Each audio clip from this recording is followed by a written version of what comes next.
Pernah kepikiran nggak sih, gimana caranya orang bisa bener-bener dapat duit dari pasar saham? Bukan cuma teori doang, tapi uang beneran yang bisa kita pegang. Nah, dalam beberapa menit ke depan, kita bakal bedah rahasianya bareng-bareng. Coba deh, bayangin sejenak. Gimana ceritanya selembar kertas, atau ya sekarang angka di layar yang katanya saham, itu bisa berubah jadi uang tunai di rekening kita. Kedengarannya kayak sulap ya kan? Tenang, hari ini kita bakal bongkar trik sulapnya. Jadi, gampangnya gini. Ada dua cara utama buat dapat cuan dari saham. Pertama, dividen, anggap aja ini uang jajan rutin dari perusahaan. Kedua, capital gains. Ini untung dari selisih harga jual dan beli. Nah, kita bakal fokus ke yang kedua ini, karena ada satu cerita legendaris yang bakal ngejelasin semuanya dengan sempurna. Oke, kita terbang dulu ke masa lalu, ke tahun 1941. Waktu dunia lagi bergejolak, ada seorang anak laki-laki yang ambil keputusan yang bakal mengubah sejarah keuangan dunia. Namanya, mungkin kalian udah pernah dengar. Warren Buffett. Yep, the Warren Buffett. Dan yang bikin kita geleng-geleng kepala, waktu itu umurnya baru 11 tahun. Serius 11 tahun. Jadi bayangin nih, anak umur 11 tahun, ngumpulin uangnya sendiri terus beli saham pertamanya. Dia beli 6 lembar saham di perusahaan minyak bernama City Service. Dan yang keren, dia nggak egois. 3 lembar buat dia, 3 lagi buat kakaknya Doris. Dari kecil udah mikirin orang lain coba. Dia beli di harga $38 per lembar. Buat anak umur 11 tahun di zaman itu uang gede banget loh.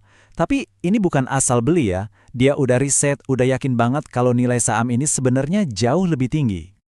Tapi, nah disinilah dramanya dimulai. Baru beberapa minggu dibeli, harganya malah anjlok. Jatuh bebas, jadi cuma $25 per lembar. Kebayang nggak tuh ruginya? Bisa dibayangin dong tekanannya gimana? Kakaknya, si Doris, ngamuk-ngamuk tiap hari. Gimana enggak? Ngelihat uang investasi mereka seolah-olah hilang gitu aja. Buffett muda harus ngadepin kepanikan dari keluarganya sendiri. Walaupun diomelin tiap hari, si Buffett kecil ini, hebatnya, dia nggak panik. Dia tetap tenang, pegang teguh sama analisanya. Dan bener aja, kesabarannya itu kebayar lunas.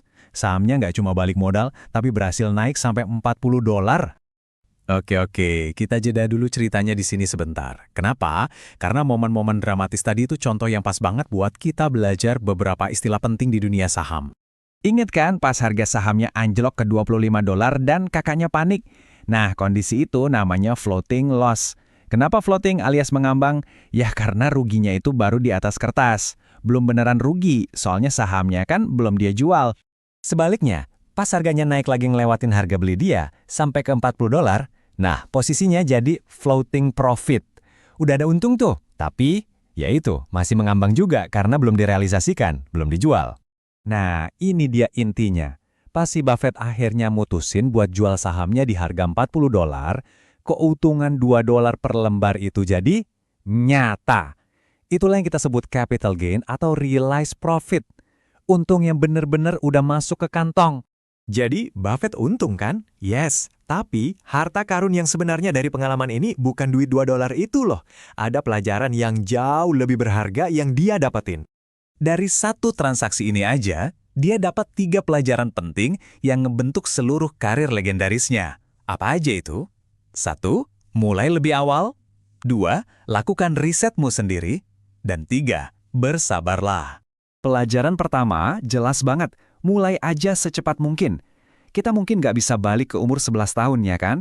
Tapi bukan itu intinya. Intinya adalah, berapapun usia kamu sekarang, ya itulah waktu terbaik buat mulai belajar. Pelajaran kedua, lakukan risetmu sendiri.